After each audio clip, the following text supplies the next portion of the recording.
तो आज हम लोग डिस्कस करेंगे टाइप्स ऑफ आरएनए के बारे में। आप लोगों को पता है कि 3 प्रकार के आरएनए होते हैं, टीआरएनए, आरआरएनए एंड एमआरएनए। ठीक है, तो हम लोग एक एक करके तीनों आरएनए के बारे में बात करेंगे, क्योंकि प्रोटीन सिंथेसिस में, ट्रांसलेशन के केस में इन तीनों आरएनए का बहुत बड़ा रोल है। ठीक है,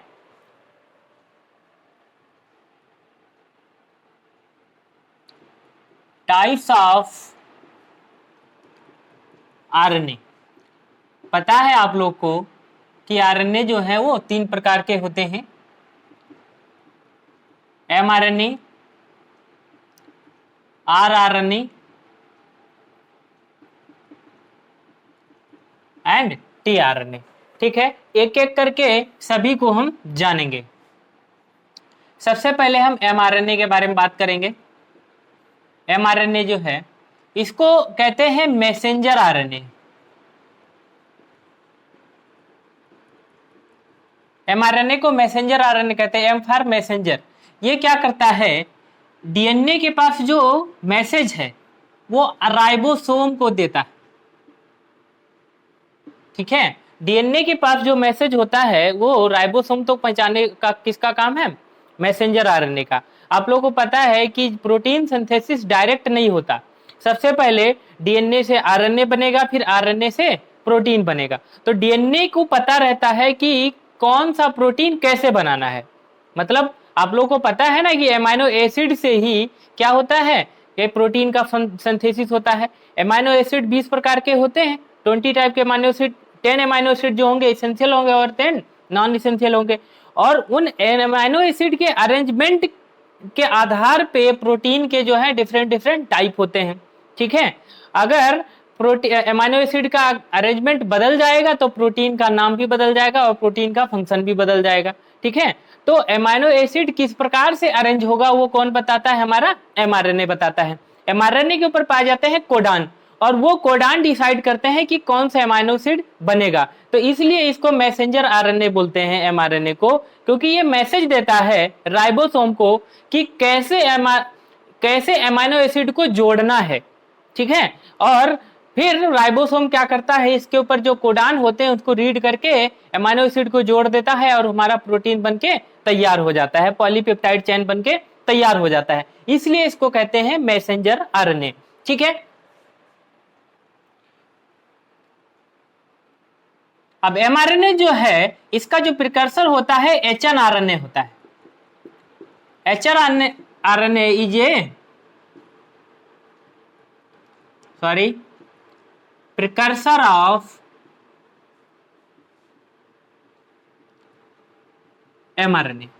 आप लोगों को पता है जब आरएनए का सिंथेसिस हो रहा था इन केस ऑफ यूकैरियोट, तो यूकैरियोट के केस में आपका आरएनए पॉलीमरेज सेकंड जो होता है वो क्या करता है, एचआरएनए को बनाता है। सबसे पहले एचएनआरएनए बनेगा, फिर एचएनआरएनए का क्या होता है, स्प्लाइसिंग होती है। ठीक है, स्प्लाइसिंग के बाद वो फिर मैच्योर एमआरएनए बनता है। तो अगर आपसे क्वेश्चन पूछेगा कि एमआरएनए किससे बना हुआ है, तो एचएनआरएनए से बना हुआ होता है। ठीक है, और ये जो एचएनआरएनए है, ठीक है, ये बनेगा कैसे या एमआरएनए बनेगा कैसे, इसको बनाने में कौन सा एंजाइम काम करता है, आरएनए पॉलीमरेज सेकेंड। ठीक है, इन केस ऑफ प्रोकैरियोट एक ही आरएनए पॉलीमरेज जो है वो तीनों प्रकार का आरएनए बना देता है, लेकिन in case of eukaryote hnRNA और एमआरएनए को बनाने के लिए आरएनए पॉलीमरेज सेकंड काम करेगा। ठीक है, तो ये कुछ जनरल जानकारी है मैसेंजर आरएनए के बारे में, ये आप लोग याद रखिएगा। अब हम बात करेंगे आरआरएनए के बारे में। दूसरा आरएनए जो है हमारा उसको हम लोग कहते हैं,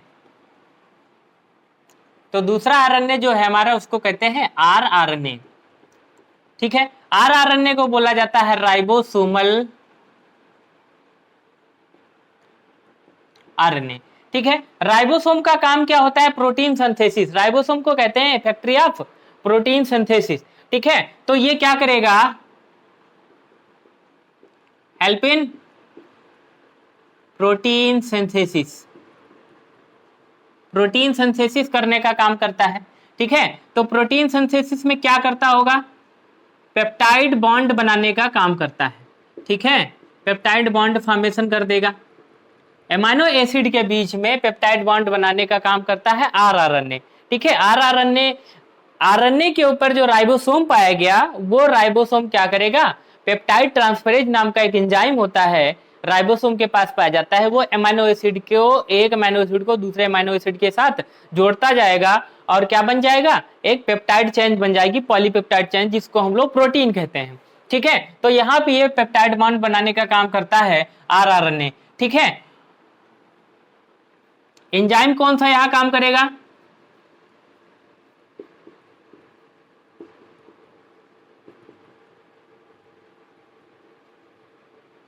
पेप्टाइड ट्रांसफरेज। ठीक है, तो ये आप लोग को याद रखना है। फॉर एग्जांपल अगर हम देखते हैं आरआरएनए जो है, तो ये इसके ऊपर क्या पाया गया, राइबोसोम पाया गया, तभी तो आरआरएनए बना। तो राइबोसोम के बारे में जान लीजिए थोड़ा सा, राइबोसोम। ठीक है, तो ये जो राइबोसोम होता है, ये किससे किससे बना होता है, RNA plus protein. RNA plus protein दोनों आपस में मिलेंगे तो क्या बन जाएगा आपका, राइबोसोम। इसलिए इसको बोलते हैं ribo protein. Ribosome is also known as ribo protein. ठीक है, इसको राइबो प्रोटीन बोलते हैं। अब आप लोग को पता है, अगर राइबोसोम का हम क्लासिफिकेशन करते हैं तो राइबोसोम जो होते हैं दो प्रकार के होते हैं, एक 70S राइबोसोम होता है और एक 80S राइबोसोम होता है। ठीक है, तो जो 70S राइबोसोम होता है, इसको और हम ब्रेक करेंगे तो 70S राइबोसोम जो होता है वो 50S एंड 30S में ब्रेक होता है। ठीक है, और इसको अगर हम और ब्रेक करते हैं तो ये किस में ब्रेक होता है, 60S एंड 40S राय। ठीक है, तो अगर हम इसमें देखते हैं, इस 50S राइबोसोम को अगर हम इसको देखते हैं कि इसके अंदर क्या क्या पाया गया होगा। ठीक है, तो 50S के अंदर क्या होता है कि कुछ प्रोटीन पाए जाती हैं और कुछ इसके अंदर राइबोसोम पाए जाते हैं, आरएनए पाए जाएंगे। ठीक है, तो इसके अंदर क्या होता है, 25S RNA and 5S RNA और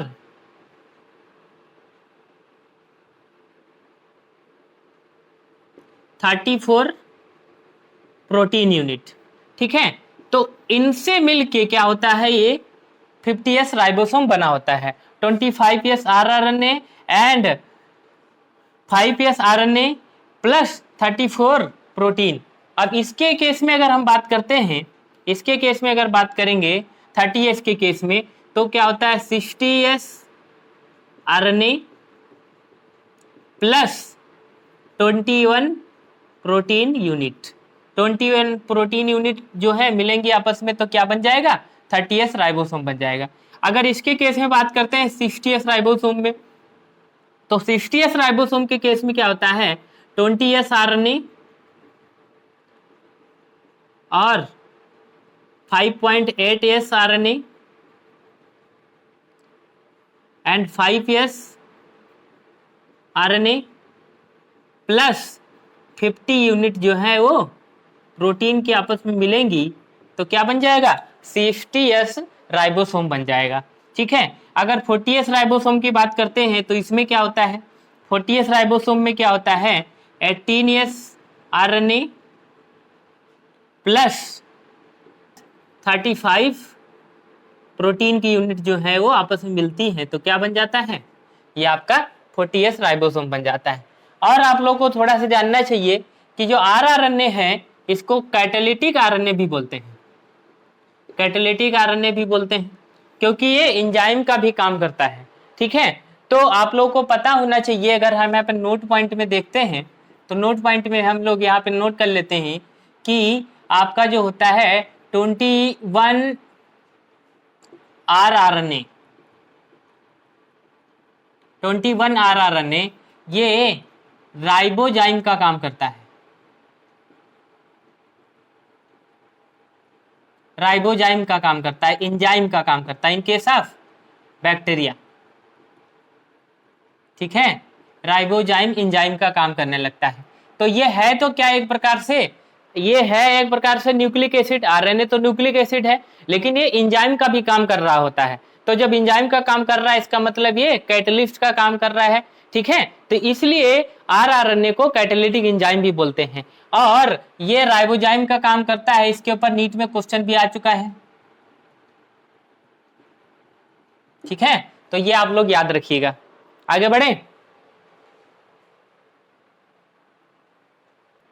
तीसरा आरएनए जो है उसको हम लोग बोलते हैं tRNA. TRNA is also known as transfer RNA,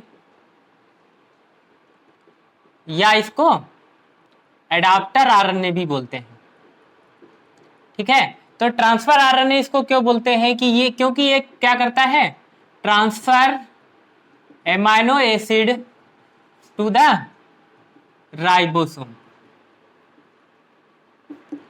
amino acid जो है वो साइटोप्लाज्म में पाई जाती हैं, ठीक है। साइटोप्लाज्म में एमाइनो एसिड को चुन चुन के, पकड़ पकड़ के, और जहां पे प्रोटीन सिंथेसिस हो रहा हो, आरएनए जहां पे हो, ठीक है, तो राइबोसोम के पास ले जाने का काम किसका है, टीआरएनए का काम है। तो ये क्या करेगा, एक एक अमाइनो एसिड को पकड़ पकड़ के क्या करेगा, राइबोसोम के पास पहुंचाता जाएगा, और राइबोसोम क्या करेगा, वहां पे एक अमाइनो एसिड को दूसरे अमाइनो एसिड के साथ जोड़ता जाएगा और प्रोटीन की एक चेन बन जाएगी, हमारी पॉलीपेप्टाइड चेन बन जाएगी, उसी को प्रोटीन बोलते हैं, ठीक है। तो ये क्या करता है, ट्रांसफर कराने का काम करता है अमाइनो एसिड को, किसके पास, राइबोसोम के पास, इसलिए इसको कहते हैं ट्रांसफर आरएनए या एडाप्टर आरएनए। एडाप्टर का मतलब ये रिसीव करता है, अमाइनो एसिड को अपने पास ले लेता है, इसलिए इसको एडाप्टर आरएनए भी बोलते हैं।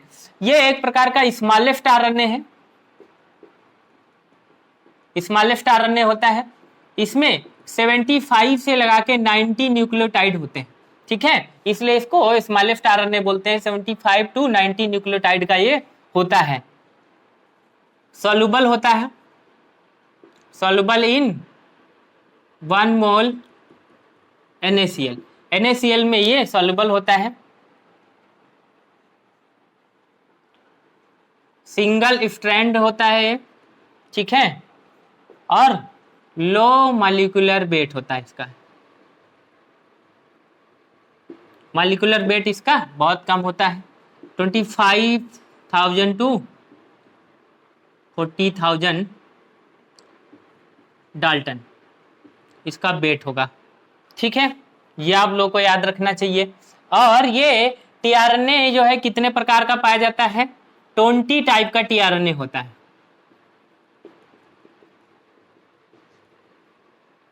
बीस प्रकार का टीआरएनए होता है।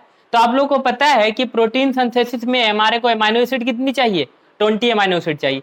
तो 20 अमाइनो एसिड चाहिए, तो 20 अमाइनो एसिड के लिए, हर एक अमाइनो एसिड के लिए अलग अलग प्रकार का टीआरएनए होता है।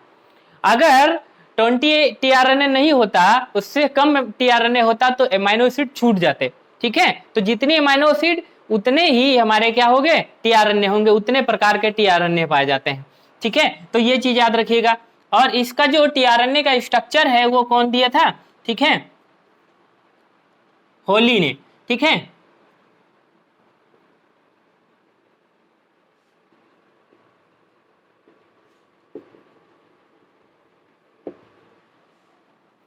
और जो स्ट्रक्चर का मॉडल है उसको कहते हैं clover leaf model. Clover leaf model का मतलब क्या होता है कि जैसे आप लोगों ने देखा होगा लौंग, लौंग की जो पत्ती होती है उस पत्ती के जैसा इस टीआरएनए का क्या होता है, स्ट्रक्चर होता है, इसलिए इसको क्लोवर लीफ मॉडल बोलते हैं, ठीक है। और इसका जो सेकेंडरी स्ट्रक्चर होता है, इसका जो सेकेंडरी स्ट्रक्चर होता है वो एल शेप का होता है, ठीक है। सेकेंडरी स्ट्रक्चर जो होगा वो एल शेप का होगा, ठीक है। तो ये आप लोग याद करिएगा, ये नोट।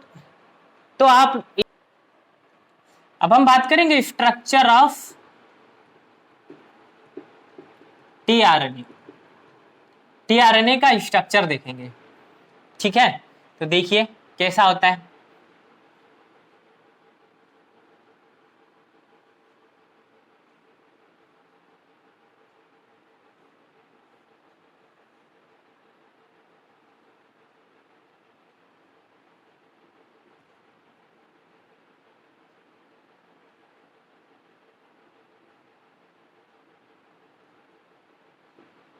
ठीक है, इस प्रकार से इसका स्ट्रक्चर पाया जाता है। ये 5 प्राइम है, ये 3 प्राइम, 5 प्राइम से स्टार्ट हुआ ऐसे ऐसे ऐसे ऐसे ऐसे ऐसे ऐसे ऐसे ऐसे ऐसे ऐसे ऐसे गया, ऐसे ऐसे, और ये घूम के ये यहाँ पे 3' पे आ गया। मतलब अगर इसको हम खोलेंगे तो क्या हो जाएगा, ये सिंगल स्ट्रैंड हो जाएगा। तो ये क्या होता है, इस प्रकार से कुछ कॉइल्ड हो जाता है, ठीक है, इस प्रकार से स्ट्रक्चर बना लेता है, ठीक है, इसलिए ये कुछ इस प्रकार से दिखता है टी टाइप का, ठीक है। ये वाली जो एंड है इसको हम लोग बोलते हैं एक्सेप्टर एंड, ठीक है, ये हो गया हमारा एक्सेप्टर एंड। और ये वाला, तो ये वाला जो आर्म होता है, तो ये वाला जो आर्म होता है इसको हम लोग फर्स्ट आर्म बोलते हैं, इसको हम लोग बोलेंगे एक्सेप्टर एंड। और ये जो होता है सेकेंड आर्म होती है, ठीक है।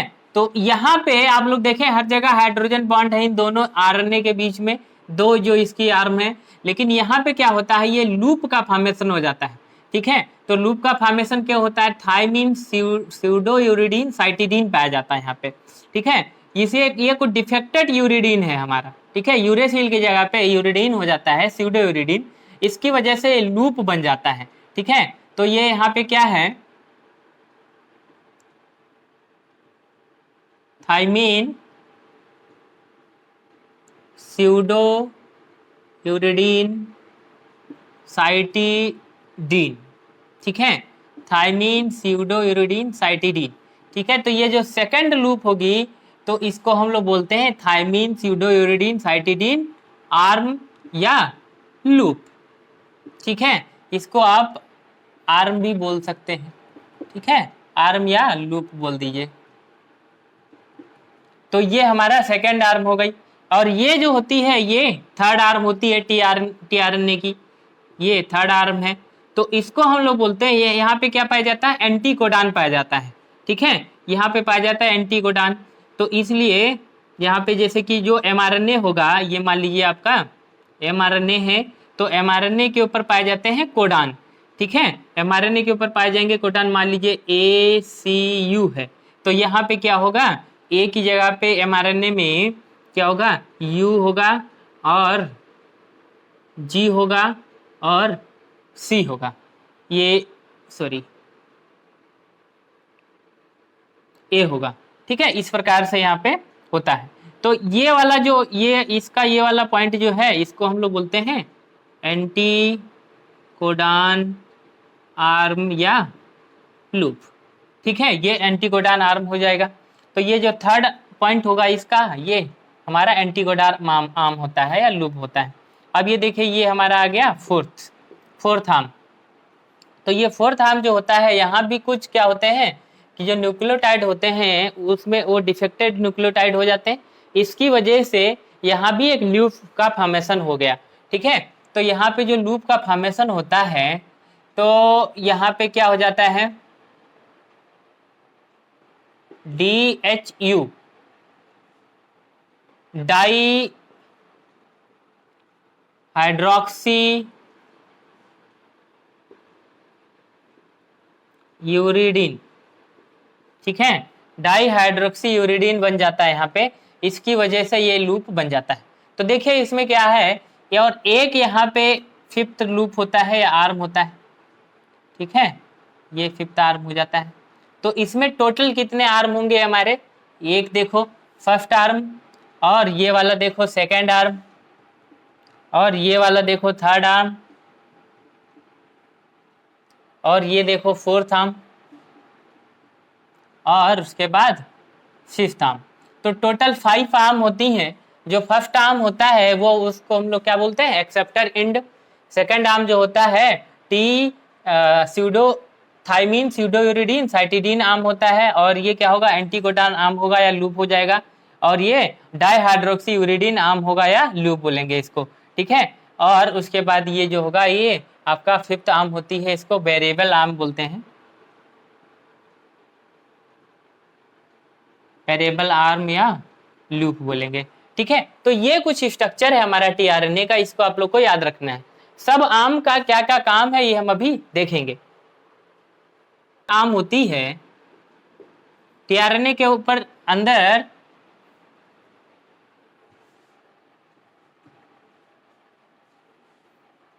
तो अभी आपने टीआरएनए का कुछ स्ट्रक्चर देखा था, कुछ इस प्रकार से स्ट्रक्चर था ना इसका, कुछ इस प्रकार से इसका स्ट्रक्चर होता है। ये फर्स्ट आर्म होती है, सेकंड आर्म होती है, ये थर्ड आर्म होती है और ये फोर्थ आर्म होती है, लूप होता है। और ये यहाँ पे इसका जो होगा फिफ्थ आर्म होगा। इस प्रकार से टीआरएनए का स्ट्रक्चर होता है। तो इसका जो फर्स्ट आर्म होती है, ठीक है, उसको हम लोग क्या बोलते हैं, एमाइनो एसिड एक्सेप्टर एंड, ठीक है। तो यहाँ पे क्या होता है, जो फर्स्ट आर्म है इसकी, यहाँ पे एमाइनो एसिड लोड होता है, एमाइनो एसिड अटैच्ड होगा, ठीक है। तो एमाइनो एसिड इसके ऊपर टीआरएनए में कहाँ पे अटैच होगा, वो फर्स्ट आर्म पे अटैच होता है। और जो इसका सेकंड आर्म होता है ये क्या करता है, तो सेकंड आर्म जो है इसको हम लोग क्या बोलते हैं, थायमीन स्यूडोयूरिडीन साइटिडीन आर्म या लूप, ठीक है। तो ये जो होता है ये राइबोसोम के साथ जुड़ने का काम करता है। क्या करता है, ये बाइंड होता है, बाइंड विथ लार्ज सब यूनिट ऑफ राइबोसोम। तो जब प्रोटीन सिंथेसिस हो रहा होगा ट्रांसलेशन के दौरान, ये क्या होता है, टीआरएनए लेकर आएगा एमाइनो एसिड को, और उस एमाइनो एसिड को लेकर कहां पर पहुंचेगा, राइबोसोम के साथ, ठीक है। तो राइबोसोम के साथ बाइंड होने के लिए ये इसकी जो है सेकंड आर्म काम करती है। सेकंड आर्म क्या करेगी, ये मान लीजिए ये यहाँ पे एमआरएनए है, ठीक है, तो ये यहाँ पे एमआरएनए है और ये यहाँ पे एमआरएनए के पास राइबोसोम है। तो ये टीआरएनए आएगा और क्या करेगा, जैसे मान लीजिए ये टीआरएनए है, ठीक है, ये टीआरएनए, तो ये टीआरएनए की जो सेकंड आर्म है, ये सेकंड आर्म है, ये राइबोसोम के साथ सबसे पहले बाइंड होती है, ठीक है। तो इसीलिए ये बहुत बड़ा इंपॉर्टेंट रोल प्ले करती है। अगर ये आर्म नहीं होगी तो राइबोसोम क्या होगा, ये एक्सेप्ट ही नहीं करेगा टीआरएनए को, ठीक है। तो ये क्या करता है, टीआरएनए की सेकंड आर्म राइबोसोम के साथ बाइंड होगी और फिर राइबोसोम उसके अंदर एंट्री करेगा, ठीक है। तो ये टीआरएनए क्या करता है, एमाइनो एसिड को जब लेकर जाता है राइबोसोम के पास, तो राइबोसोम के साथ जो टीआरएनए की सेकंड आर्म होगी या लूप होगी वो क्या करती है, बाइंड करती है। फिर राइबोसोम के अंदर क्या करता है, टीआरएनए एंट्री कर जाता है और वहां पे एमाइनो एसिड छोड़ के फिर उधर चला जाता है, ठीक है। तो कुछ इस प्रकार से होता है। तो ये आप लोग याद रखिएगा, ये जो होता है इसको थायमीन स्यूडोयूरिडीन साइटिडीन आर्म या लूप जो होता है ये राइबोसोम से बाइंड होगा प्रोटीन सिंथेसिस के दौरान जब एमाइनो एसिड को लेकर जाएगा, ठीक है। डीएचयू आर्म या लूप इसकी जो थर्ड वाली थी, ठीक है, ये फोर्थ आर्म के बारे में बात कर रहे हैं हम, थर्ड नहीं, फोर्थ आर्म, ठीक है। तो ये जो होता है एमाइनो एसाइल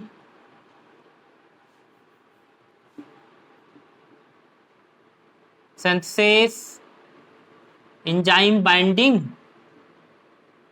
साइट है, ठीक है। तो टीआरएनए क्या करता है, एमाइनो एसिड को तभी लेगा जब टीआरएनए एक्टिवेट होगा। तो टीआरएनए को एक्टिवेट करने के लिए चाहिए एटीपी और एंजाइम। तो एंजाइम इसके किस आर्म पे बाइंड हो कि टीआरएनए जो है वो एक्टिव हो जाए, ठीक है। तो टीआरएनए की जो ये फोर्थ आर्म होती है, यहाँ पे क्या होता है, ये राइबोसोम के साथ बाइंड होने से पहले क्या करता है, amino acyl synthesis enzyme bind होता है, ठीक है, और वो क्या करेगा, एक्टिवेट हो जाएगा और फिर एमाइनो एसिड को ले लेगा, ठीक है। तो ये डीएचयू आर्म को आप लोग याद रखिएगा। और इसकी जो थर्ड आर्म होती है, थर्ड आर्म जो होगी उसको हम लोग क्या बोलते हैं, एंटीकोडॉन आर्म या लूप। तो ये क्या करती है, डिसाइड करती है, decide which amino acid bind with 3 prime and. तो ये जो 3 प्राइम एंड है इसका, जो फर्स्ट आर्म बोलते हैं जिसको आप लोग, तो वहां पे कौन सा एमाइनो एसिड बाइंड होगा टीआरएनए के साथ, वो डिसाइड कौन करता है, इसका थर्ड आर्म, ठीक है। ये आप लोग याद रखिएगा। और उसके बाद जो आपका बचा फिफ्थ आर्म जो है उसको हम लोग बोलते हैं वेरिएबल आर्म या लूप। ठीक है, तो ये क्या करता है, ये स्टेबिलिटी प्रोवाइड करता है।